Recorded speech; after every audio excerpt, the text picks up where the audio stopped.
మన దేశంలో ఏడాదికి 65 లక్షల టన్నుల ప్లాస్టిక్ ను వాడుతున్నారు. కుప్పలు తెప్పలుగా భూమి మీదకు ప్లాస్టిక్ ను వదులుతున్నారు. ప్లాస్టిక్ వాడకం ఏదో రోజు మన కొంప ముంచుతుందని గ్రహించిన కొంతమంది సుప్రీంకోర్టుకు కూడా వెళ్లారు. దీంతో 40 మైక్రాన్ల లోపు ఉండే ప్లాస్టిక్ వాడకాన్ని నిషేధించాలని సుప్రీంకోర్టు తీర్పునిచ్చింది. అయినా సుప్రీంకోర్టు తీర్పు అమలు చేయడంలో కేంద్ర రాష్ట్ర ప్రభుత్వాలు విఫలమవుతున్నాయి. ఎక్కడైనా అమలు జరిగినా అది నామమాత్రమే.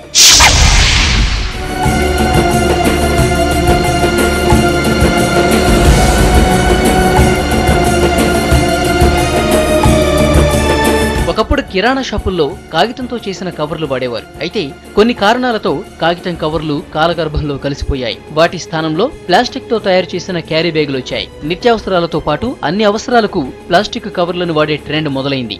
మనం ఏదైతే ప్లాస్టిక్స్ అని అనుకుంటున్నామో ఇది కనుక్కున్న తొలి రోజుల్లో it was again hailed as a wonderful supplement to many things. Plastics చాలా యూస్ఫుల్ గా ఉంటాయని అనుకున్న సైంటిఫిక్ కమ్యూనిటీ దీన్ని బాగా ఎంకరేజ్ చేయడం జరిగింది. గ్రాడ్యువల్గా దీని యొక్క అప్లికేషన్స్ పెరుగుతూ ప్లాస్టిక్ క్యారీ బ్యాగ్స్, అంటే మనం మార్కెట్లో ఏది కొన్నా కానీ వాళ్ళు ఒక క్యారీ బ్యాగ్ ఒక సంచిలో వేసి మనకి ఇస్తారు. ప్రతిరోజు ప్రతి ఇంట్లో ఈ యొక్క ప్లాస్టిక్ క్యారీ బ్యాగ్స్ అంటే మొత్తం ప్రపంచం మీద some billions of carry bags everyday produce అవుతున్నాయి. ప్లాస్టిక్ వాడకం ఎడాపెడా పెరగడంతో భవిష్యత్తు తరాల మనుగడ ప్రశ్నార్థకం కానుంది. పర్యావరణానికి ప్లాస్టిక్ చేస్తున్న హామీ అంతా ఇంత కాదు. ప్లాస్టిక్ భూమిలో వెంటనే కరిగిపోదు. భూమిలో కలిసిపోవటానికి కొన్ని వందల ఏళ్లు పడుతుంది. అప్పటి వరకు భూమిపైనే అలాగే ఉంటుంది. కాలుష్యం పెంచుతూ మనిషిని రోగగ్రస్తుణ్ణి చేస్తుంటుంది. మనుషులే కాదు, పశువులు ప్లాస్టిక్ భూతం బారిన పడుతున్నాయి. ఇళ్లలో మిగిలిన ఆహార పదార్థాలను, కూరగాయల చెత్తను ప్లాస్టిక్ సంచుల్లో ఉంచి పారేయడంతో వాటిని తిన్న మూగజీవాలు మృత్యువాత పడుతున్నాయి.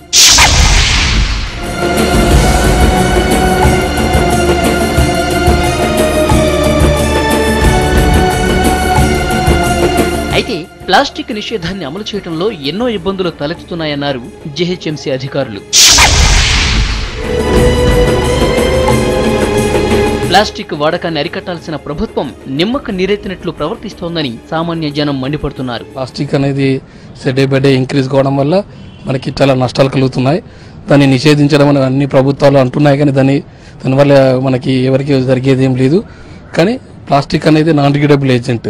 ఎన్నేళ్ళైనా కూడా మనకు అది డిగ్రేడ్ కాదు. భూమిలో మిగతా పదార్థాలు అలా కాదు, డిగ్రేడ్ అవుతుంది. మనకు జూట్ ఉపయోగిస్తే అది డిగ్రేడ్ అవుతుంది.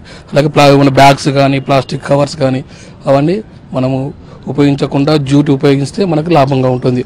ప్లాస్టిక్ను నిషేధించడం అందరు సెల్ఫ్గా రావాలి. ప్లాస్టిక్ వాడకంపై ప్రజల్లో చైతన్యం పెరగాల్సిన అవసరం ఉంది. ఎడాపెడా ప్లాస్టిక్ వాడకం వల్ల కలిగే అనర్థాలను వివరిస్తూ విస్తృతంగా సభలు, సమావేశాలు నిర్వహించాలి. ప్లాస్టిక్ కు ప్రత్యామ్నాయాలు వెతకాలి. మొత్తానికి ప్లాస్టిక్ నిషేధాన్ని మొక్కుబడిగా కాకుండా చిత్తశుద్ధితో అమలు చేస్తేనే భవిష్యత్తు తరాలను పెను ప్రమాదం నుంచి రక్షించిన వాళ్ళమవుతాం.